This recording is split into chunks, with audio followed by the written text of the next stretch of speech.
చంద్రబాబు నాయుడు గారు ముఖ్యమంత్రిగా ప్రమాణ స్వీకారం చేసిన వెంటనే 5 సంతకాలు చేయడం జరిగింది.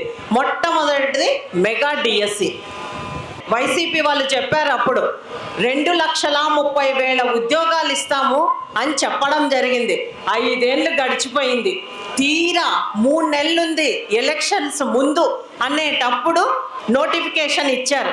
కేవలం 6,100 ఉద్యోగాలు మాత్రమే ఇవ్వడం జరిగింది.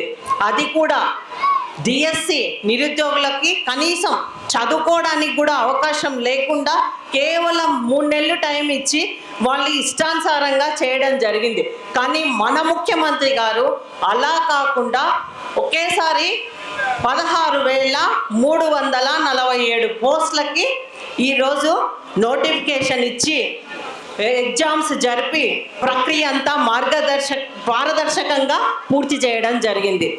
అంతేకాకుండా మన 2 నంద్యాల, కర్నూలు ఉమ్మడి జిల్లాలలో 2,600 మంది ఈరోజు ఉద్యోగాలు పొందినారంటే ఆ ఘనత చంద్రబాబు నాయుడు గారిది, కూటమి ప్రభుత్వం అందని కూడా ఈ సందర్భంగా మీకు అందరికీ తెలియజేస్తా ఉన్నా.